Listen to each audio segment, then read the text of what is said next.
5P with LaMondre is being presented by Root Global Impact.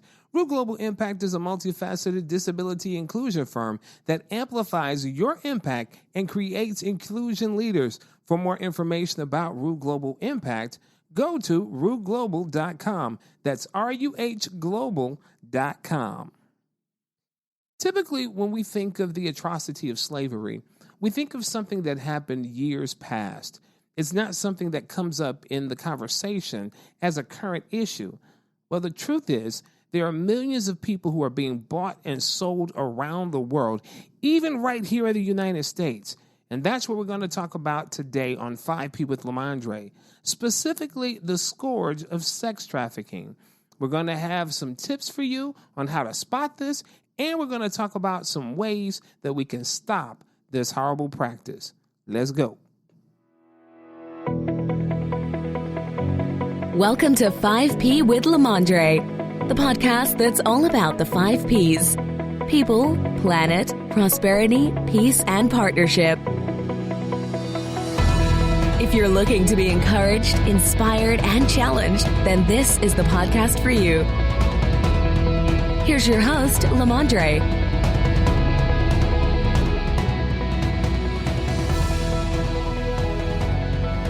Welcome to 5P with LaMondre. I am he, LaMondre, and it is a beautiful day outside. And honestly, this show is what I feel is probably one of my most important shows. They're all important, but this one really has some major implications because we're actually talking about human sex trafficking, which is a horrible scourge that happens all around the world. But the issue is that we really don't talk about it very much. And the only way that we can really deal with this is to inform you about it, is to talk about it, is to open up those channels of dialogue. And I have got an incredible guest that will help us do this today. My guest today is the president and CEO of Columbia Private Investigations and Consulting, LLC. She's the head of Cleveland Speaks, and she runs It's On Me Too, a nonprofit organization whose mission it is to train everyone on how important it is to take charge of your own safety. Now, she's provided executive protection services for numerous high-profile clients, and she's been instrumental in helping to solve some really high-profile cases throughout the U.S. And she's an ambassador for Shared Hope International, which is an organization that helps to improve the laws of sex trafficking and to train law enforcement communities and businesses on how to recognize sex trafficking. Please welcome Chandra Cleveland. Chandra, welcome to the show. Thank you for having me. I tell you what, I am so excited about sharing this information because, as I said earlier, this is not something that we really talk about enough. I think there has been more attention to it drawn now, but it's still not enough. So I want you to kind of give us an overview of this whole situation of sex trafficking. Yeah, sex trafficking is modern day slavery. And to start off, when you said we don't talk enough about this crime, we don't talk enough about this crime in the African American communities. Everybody else is being trained and detailed of what to look for, how it looks, and all of that. But the main people in the United States that need the training is African American and brown people. Yeah. Because, and I say that because the amount of people who are trafficked in the United States, majority of them are African American and brown people. Now, why do you think that is? Why is that the prevalence? Why is it mostly African Americans and brown people and minorities? Because, I really do think that you don't get the time, and nobody really believes the African American girls and the brown girls that things are happening to them. They could really care less. And with the African American community, the main person who are trafficking our girls are, when they come up so-called runaway or missing, is our African American men.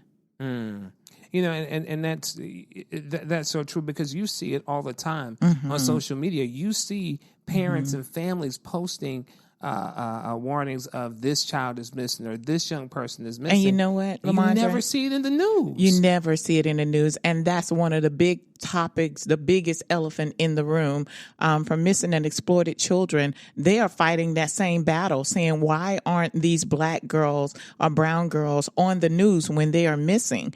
You see the relevant cases, and to me, everybody is special.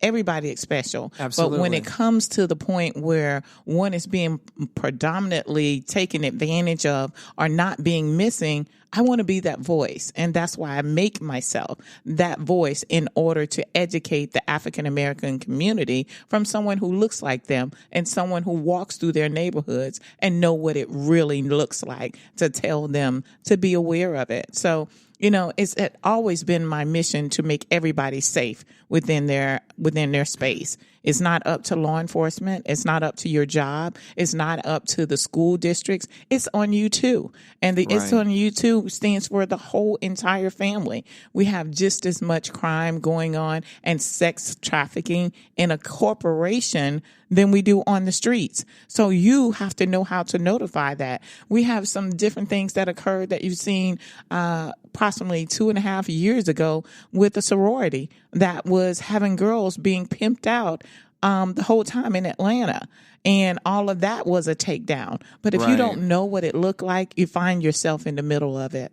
Yeah. And just to kind of give some context to this, according to the organization Human Rights First, human trafficking earns profits of roughly about $150 billion a year for the traffickers, and $99 billion of that comes from commercial sexual exploitation. That's it. So this is, I mean, there are massive amounts of money that's being traded out there to buy people, particularly for sexual purposes. And I understand that even these statistics, these numbers, are probably super low because of the number of unreported cases that are out there. And that is so true in the African American community. They don't report it because when the parents report it and say they've been gone before, law enforcement take it, well, you know, she's just a habitual runaway. Just like here in the state of South Carolina, in this city, we have law enforcement that is injuncting the Romeo Juliet law that hadn't been used in a court hearing since. Wait, what is Romeo and Juliet law? Explain that to me. Romeo and Juliet law is when a 14-year-old can decide that she wants to go and stay with an 18-year-old boyfriend, and they let her stay there and not do anything. Wait, hold on. So, and forgive me for my ignorance on this, but I'm sure as surely as I'm shocked about this, that there's someone listening to this that is just as shocked. So you're telling me that law enforcement, current day law enforcement, when you have a teenager that's missing, 14, a 14-year-old that's missing, they'll say that child has gone and run away with their boyfriend, and it's okay. An 18-year-old boyfriend, and it's okay. She don't want to come home. She want to run around and be fast, not knowing that one of the things for sex trafficking is coercion, threats. Right. You know, and not even knowing, they didn't even know the past of the boy who was there, who was telling her to stay there, and she's saying she wanted to stay there. She wanted to stay there. Didn't look at his background at all. Yeah. But come to find out, he was gang affiliate. He had multiple weapons on his page and all of this other stuff. And this is and these are things that this is not some hypothetical situation that you're talking about. These are actually cases that you've worked. Exactly. I tell you what, just because I know a lot of this, because a lot of this is new to me. A lot of this is new information to me. Give me the definition of commercial sexual exploitation in terms of what that means, because you said it may involve coercion and that kind of thing. So give me a definition so we can understand exactly what we're talking about here. It can be forced by coercion, fraud, false pretenses, such as the guy may say, you know, you're so beautiful, start off with different things like that. The lover boy approach. The Romeo approach is what we got it. We call it the Romeo approach. And then he starts giving you things. You think you're the world to him. And then you start accepting those things and believing that the only person that loves you is him. So that gets the coercion and the fraud that he put on the pretense of you coming with him. He loves you so much. He wants to take care of you. He wants to see you every day. And the girl started thinking about it, knowing what she gets. And as soon as she gets there and there for a little while, he says, well, I got somebody you want to meet. And if you say no, then that's when the abuse occur. That's when the threats on your life. That's when the threats on your family occur. And now she feels like she's trapped and she can't go anywhere. So she become a sex slave for him and probably start recruiting other girls because she thinks she is his number one girl. Right. And he will tell her that. You made a lot of money this week. You're my girl. I mean, I need you to show other girls how to do that. Right. You become the star. Exactly. You're the star girl. You're the one who helped me to pick people. Why don't you help me pick some girls out? Who do you think we should get next? And so it becomes an exciting joy for them. They feel like they are pleasing their man by getting other little girls into sex trafficking. And that's what's happening right now in our communities, in the African-American communities. It may be a cousin of yours who say, girl, you got a nice body. You need to get out there and make some money. I got a friend that you can meet and he can show you how to make the money. So in the African-American community, it's African-American guys. It is family that will turn a young girl into a sex slave. Wow, that's amazing. And we talk about young girls, according to an article on human trafficking within the United States, the average age that a teenager enters the sex slave in the U.S. is between the ages of 12 and 14 years old. So that tells you these are really young, impressionable people. Definitely. That's doing this. And you mentioned that sometimes it's the introduction from a family member or something like that. But according to the United States, according to the State Department of the United States, is saying that many of these traffickers are using online social media platforms to attract these young people as well, to actually target these people who become victims of this. Definitely. I think it's been now 2 years since Craigslist has been shut down, but that was one of the main marketing places that they sold girls on Craigslist. Now they take the whole opportunity of doing false things like, if you like to be a model, call this number, on DMs using false models profiles in order to grab these girls to come in. This just happened last year here in Colombia. Exactly what happened. The girl called and the guy said, meet me at a hotel. And he would go ahead and finish doing the interview and giving her times and stuff like that. And when she got there, the guy is checking her out, saying that she needs to come through one more hearing. And she was like, but where? What is the paperwork? Can you give me paperwork? He didn't have any paperwork. Of course. So it is sometimes as simple as, you're modeling your profile just for you as a woman and someone say, hey, I got a contract for you. Right. You have to be so particular about what and who you answer on social media about contacts, about wanting you to be a model or wanting to meet you because they want to put you on television. That's a real big one in Atlanta right now, saying that they want you to be on television and taking girls and doing things to them and sometimes not even letting them go. So, you really have to be careful.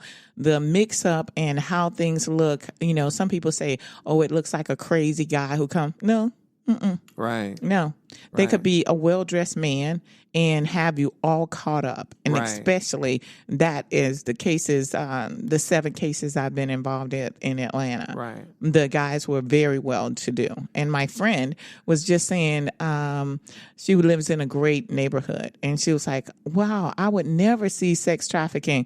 I just don't know why these girls would do that. Right. 2 weeks later, there was a big bust in her neighborhood at a mansion where this guy, and I'm sure you heard it on the news, who was on there, that this girl got away, and this guy had a mansion with all black dresses and red bottom shoes of how he wanted the girls to dress. And he was sex trafficking them right out of the mansion, right there, 2 doors down from my friend. And she was like, girl, this is scary. I have a teen daughter who walks the dog in our neighborhood. See, that's very scary because here's the thing. I think that especially when we start talking about when we start talking about sex trafficking and this kind of thing, we have these images of the guy in the green suit with the 1976 Cadillac and the high bottom shoes with the fish swimming in the bottom of it. And we're thinking, yeah, okay, we know him. We can spot him a while. Yes. Exactly. Yeah. So this is not it. But the story that you told at the beginning of this, or the example that you gave at the beginning of this, it was a sorority house. Mm-hmm.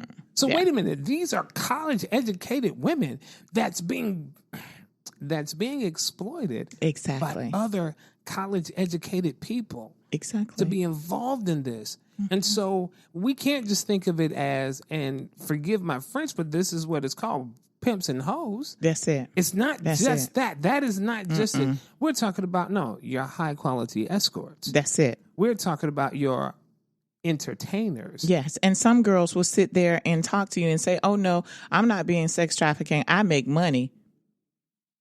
Really? Can you stop anytime you want to? Right. How much money are you really making? Does the money come to your hand? Right. So once you start asking those questions, they look at you a little sideways.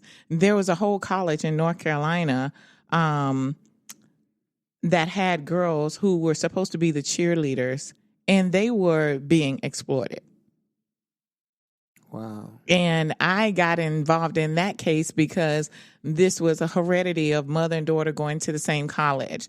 Daughter had a taste of it where the girls asked her to do something else, and she was like, no. They were like, oh, all you have to do is keep him company. You don't have to do anything else if you don't want to. And she was very disturbed by it, and she knew she couldn't tell her mother. So she asked me, what do you think this means, spend time with an older man? And I said, oh, no. So I contacted the college. They did nothing. Yeah. But then 6 months later, somebody blew the whistle off of it, and it has been going on with the cheerleaders for 5 years. Wow. Mm-hmm. I tell you, it really is amazing. And we have to be careful that we don't make this that's a them over there situation. Exactly. Oh, that's just for those are just for poor people who don't have the means. So they'll do anything for money. Mm-hmm. Or this is just because they're runaways. So this is why that happens, because what I also realize is that, as you just said, it can happen anywhere to anyone. Exactly. A friend of mine posted on Facebook that his daughter was on the way from a movie, and she just happened to notice, she was astute, she happened to notice that a car was following her. And as the car followed her, she called her father on the phone. Yes, and he told her, listen, you drive around the neighborhood, I'm going to find you. Exactly. And when he found her, the people who were driving the car saw that another car was there, and they took off. And so he proceeded to follow them. Right. And as he followed them, he called law enforcement, got all of their information, and posted it. And here's the thing. This was not some child who was a runaway. Right. This was not some child who is in a situation where they're in financial straits and their families are putting her out there exactly. like that. This was a suburban neighborhood in South Carolina, in the United States. And this was a part of it. Now, we don't know what their intentions were, but obviously it wasn't good if they're following this child from a movie theater. So it tells you that it can happen to anyone at any time. It doesn't matter what your economic status is. Exactly. And it comes and it looks in so many different ways. It's no way I can pinpoint exactly how it's going to look in your area. So this is why I tell everybody, give them some safety tips. If you're being followed, you have a smartphone. I give them all kinds of safety tips that can make everybody alert of what you do. First thing you need to do, if you notice that you're being followed, is that you need to call someone and let them know your location or share your location with them. And when it's convenient for you and someone has come around and you may stop in front of a group of people, you just turn around like you're taking a selfie and take a picture of the people. The picture is worth way more than you following people because, I hate that you would have to make your own case, but you have to make your own case for someone to understand. So it's very much that you pay attention to your surroundings. That's the first way of safety. If you walk in an unsure way, someone is going to continue to follow you. Pay attention, right? You have to, and you can't keep looking back or don't look back at all because you know someone is following you. Then how would you know to tell me who to look for? when you don't even know a description of them. More than likely, when you stop and you look at someone, they're not going to grab you because now you got a full description of you. And sometimes if you did not get anyone on the phone, call 911. The secret to 911 is that 911 never disconnects the call. You don't even have to talk to them. You just say, why are you following me? I see you with your gray shirt on and your blue jeans and your white shoes. White man, black man, why are you following me? Right. You just gave 911 a whole description to get to your area and see who's following you. Wow. So these are some of the trainings that I give to people when they come to my class to learn ways to protect themselves when they're out there. And I have a whole sheet that I share with parents to tell their kids because I do the self-defense classes, cat fight self-defense for adults. And kid fight self-defense for kids to make sure they know how to get away and how to protect themselves if they're out there alone. Right. And so you actually teach these classes in terms of how to protect yourself and things that you need to do. And so how did you get involved in this? Because obviously you're passionate about this. How did you get involved in this? Well, I've been in law enforcement for 25 years and now it's 35 years. So with my private investigation firm for 16 years, it has always been my passion when I was on law enforcement is to go back and check on the victim, whether it be a domestic violence victim. I make sure that she know what her rights are and the resources that are available to her. And when I see them get out of it and then they say, I have you to thank, I am not in that relationship anymore. And I saw it working. And I was like, wow, if we could do this in law enforcement, share this information with other people, just think of how many calls will be canceled. Right. So when I decided to leave my department, I decided to go into business for myself and educate women on the law, educate them on the resources that are available to them to help keep them safe. Right. Yeah, so it's been very rewarding. I mean, to see women after women take their own rights back, take their voice back, and learn ways to protect themselves. Right. Now, with this, all these things that you have done, I mean, and there is a very storied history in terms of your involvement in these kinds of things. What are some of the things that you have currently going on? Because you've got projects happening, you've got a lot going on, sister.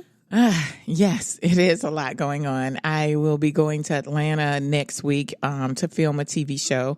And it is about women protecting themselves and what they did for their man that ended up with them being hurt and criminalized again. Then I have a TV show that's coming out in the fall called Unfortunate Victims to talk to victims and also some missing people cases that will be going on. I have some rape victims that were raped 4 years ago and the case still have not come to court and the person's DNA has not been tested yet. Because the DNA backlog is so backlogged. And she lives in a state that the person who raped her could be walking by her or talking to her every single day, but she will never know because the rape kits are so backed up. Wow. You see, and this is one of the things that I really admire and love about what you're doing. This is not about sensationalism. No. This is not about drawing attention to you as a person, but this is really about helping to give a voice to victims who may not otherwise have a voice. It's about empowering people who have had crimes perpetrated against them so that they can be heard, so that justice can be served. And these are the kinds of things that we need to do. And the thing that I love about your story in particular, that you're doing this based on the passion that you have to see people live full, to see people. As I end my shows, I always say live big, live full, and live authentic. Yes. But that's the same mission that you're on. And it really is amazing. I'm going to go back to this. You actually gave a couple of tips on what people can do to protect themselves in the situation. Having the smartphone, connecting to 911, don't even have to say anything to 911, but talk to the situation to give them. How can we spot when someone is being trafficked or when someone is headed down that road? How can we spot that? What are some of the telltale signs? Well, I do have some signs, and I tell everyone this. I'll tell you a few that should be known, but I don't like to give out too many signs because the person who may be doing it could be listening. Right. And they this would should know not not be to a do how-to setting. Right. Gotcha. Exactly. Gotcha. And sometimes it turns into that. But some of the things that you can do is to watch the young girl. If you see her with an older man, or you may see her with a man that's her age, if she's not allowed to look around, if she's not allowed to walk away from him without him following her, then that could be a case of sex trafficking. Or if she is sitting around and she keep looking to whatever side more often than not, you should look where she's looking because there's probably somebody who's looking at her. Right. She could be trafficked. And when you're out there in the airports or the restaurants, make sure once they come in, if the little girl cannot move freely about the restaurant or cannot open their mouth to you and place their own order, she may be being sex trafficked. And I say that about the restaurant and tourism business is because they come in those areas quite a lot. And if you don't know what to look for, then you just let a person another day to be victimized. It is very important that we look at our surroundings, look at their surroundings, but be careful when you go and report something. Don't make contact and say, oh, why she can't talk by herself? Don't question him. Right. You just take heed as to what he's wearing. And that, like I say again, take a picture. Go far away from them, zoom in and take a picture so you will know what they look like. I've trained a lot of restaurants, and high dollar restaurants is what they take the girls to when they make money. Right. This is what I've gotten from the victims who tell me how many times they were in an upscale restaurant, Red Lobster or a hotel, Ritz-Carlton, and they took them there to get something to eat and just lavish them that day. You need to know what to look for. What to look for. You know, I remember a story of a flight attendant who saw a gentleman with a young lady. And the thing that stood out to her was that he was dressed impeccably. Yes. But the young lady, not so much. Exactly. And she noticed exactly what you said, the demeanor. She noticed the interactions. And that's what triggered her to make contact and to do something about it. And come to find out the young lady was indeed being trafficked. Yes, indeed. So that's why, it's not how it looks in one place or this place, but just look for a young lady that seems to not look up, not look around. That has been one of the key factors in all of it, has been that girl never looked up. She never made eye contact with anyone else because he was sitting right there beside her. Right. That will let you know. But then I tell other people there are girls who are being trafficked and have developed the Stockholm syndrome for their trafficker. So they feel like this is my man, this is my boyfriend, but yet why are you dressed like that? Why is he dressed so good? Right. So you gotta sit there, and not all sex trafficking victim girls want help. Right. They don't feel like they are a victim. Well, that's exactly what I was about to ask you. How do you handle that? How do you handle a situation where it's I'm not being exploited. I'm doing this because I choose to do this. When from the outside you can obviously see that you're not empowered in this situation. Exactly. That you're not gaining whatever it is you think you're gaining from this. And the easiest way that I tell people, take a picture from afar, do not approach. If they leave, when they get in the car, take a picture of the car and the tag and report it. Let law enforcement do the rest. Right. Yeah, because your safety is utmost first. Right. So you don't want to put yourself in a bind because the girl will be like, what are you talking about? Now you're in harm's way. Yeah, because I've even seen situations where when people have tried to intervene by the confrontation method, that even the person that they're trying to help actually ends up turning on them quicker than the actual perpetrator definitely of the crime. Here's the other thing that I think is so interesting about the tips that you've just given about how people can help stop this, is that we're talking about some very simple things. A smartphone. Everybody has a phone. 99.9% of the people have a smartphone that has a decent camera on it in their possession at all times. Yes. And it's quick just to pull it out, snap, and so keep it quick. moving. It is keep so it moving. quick. So there is a way that you have the tools. And so it's like simple tools mixed with some common sense. That's it. Just some basic things and compassion for human beings. Saying, something doesn't feel right about this. And even if it isn't right, if it is right, okay, no harm, no foul. Nobody's hurt. Nobody's hurt. But they don't even know you. They don't know that you called it in. They don't know anything. They got stopped.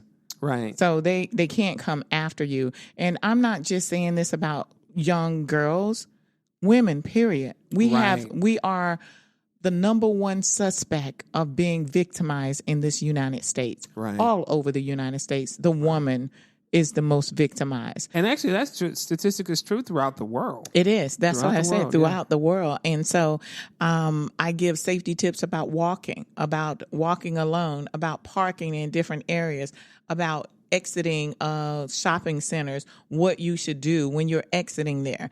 I mean, most times it is just the simplest things that could help keep you safe. Right. But if you don't know it, right, you can't do it. Right. And you know what? And as you well know, people with disabilities are near and dear to my heart because I am, in fact, a person with a disability. And one of the things that I know is that many perpetrators of these kinds of crimes look for people that they believe or they perceive as vulnerable. So this is why runaways. This is why people that are young. This is why it's typically people that they feel have less of the opportunity or the ability. Foster care children. Foster care children. Number one breeding ground. This is why I feel anyone who takes care of children that have been abused or neglected, those are the first ones you need to educate first. Yeah. Every staff member that works around them needs to be educated because we have some people who are supposed to be leaders in the foster home system sex trafficking the victims. My goodness.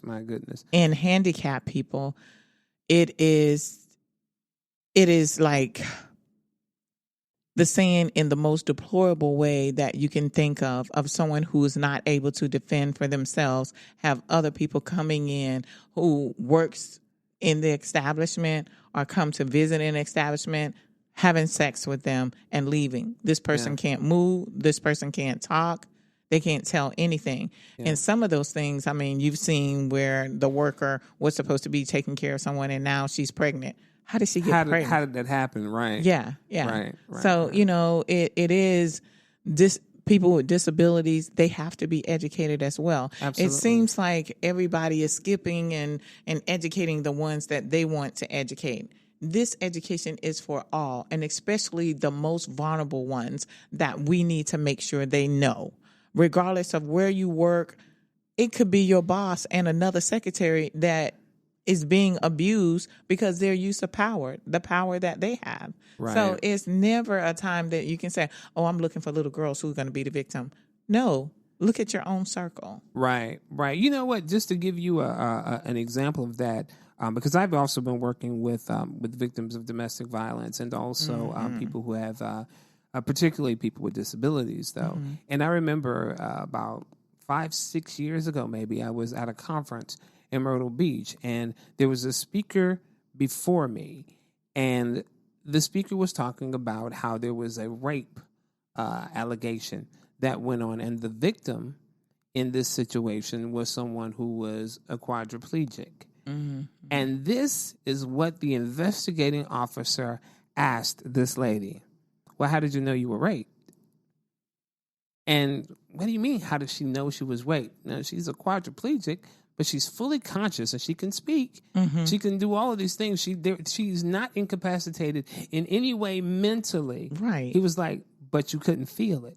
How did you know you were raped? It was at that moment that I realized, wait a minute.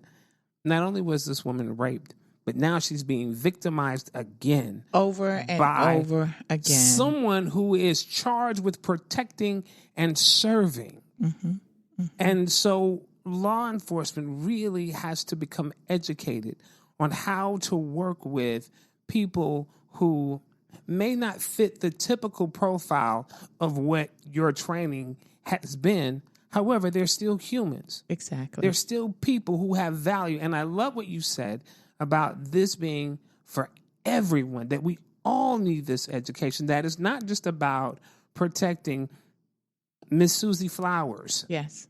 Yes. But it's also about protecting every single person, because here's the other thing about this. Even though the number is much smaller, there are boys. Mm-hmm. There are boys out there who are being sex trafficked as well. Well, let me tell you, one year I went to Spelman Clark, it's another one, Morehouse, had me as a speaker, and the topic was the first 24. If you were sexually assaulted and drugged, what should you do in the first 24? I stayed on that stage. It was an evening time that all 3 schools were in the auditorium. And I told them about Molly and some other drugs that are used within the areas of the United States. You wake up and you know something happened, but you can't really put your finger on what happened.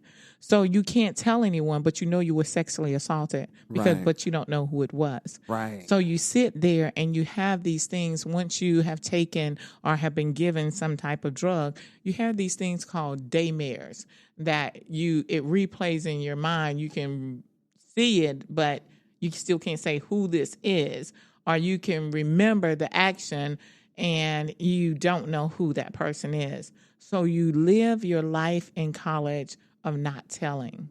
When I finished speaking that evening, you had several students sitting around crying, guys sitting around crying. And my friend said, why are they crying? What's going on? You're looking at your victims. 9 times out of 10 is why I make videos when school starts about college life, that I make these videos for people to know that everybody's not going to be your friend. Right. And just because they're in college with you doesn't mean they're in the right mind frame. Right. So you have to watch who you are. The old saying, watch your drink, watch who you hang around. And these so-called friends, I worked 6 rape cases from college students last year. And almost all but one, the friend says, I don't want to be involved. Wow. So if you're thinking your friends have your back, you all come together, you leave together, you watch out for each other, and you're going to tell me something happened to me and you don't want to be involved?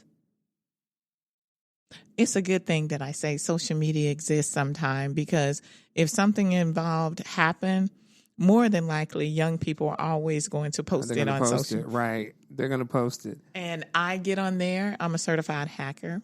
So I can get there and I can invite myself into your area and I can get all the information and data that I need. Yeah. Mm-hmm. Chandra, you know what? This topic, we really could go on and on this topic, because it is such a broad topic and it's such an important topic for us to discuss. However, time won't permit us to do that today. If you could think of one thing that you would like to leave with someone listening today, what would it be? Ooh. Learn ways to protect yourself, because it's on you to prove your case. Wow. Chandra, how can people get in contact with you? I'm on Instagram, Twitter, Facebook, and my website, ColumbiaPIandConsultants.com. It's on Me Too, the number 2.com. Facebook, Investigator Cleveland. Twitter, Investigator Cleveland. Instagram, Investigator Cleveland. Chandra, thank you so much for being on 5P with LaMondre. You've shared so much insight, so much good information, and I know that someone listening today can benefit from that, and hopefully we can stop one less person from being trafficked. Yes. So thank you so much for your time. And as you're listening to the show, I want you to keep in mind, it's the kind of thing where take this information that's being shared with you and internalize it and look around you, see what's happening around you, because this is really an example of someone who is passionate about a topic, who's passionate about an issue, and they're doing what they can to make their world a better place. And that's what the mission of 5P with LaMondre is all about. And that's about all the time that I have for today. I am LaMondre Pugh, reminding you that today is the perfect day to begin being the change that you want to see. Live big, live full, live authentic. God bless.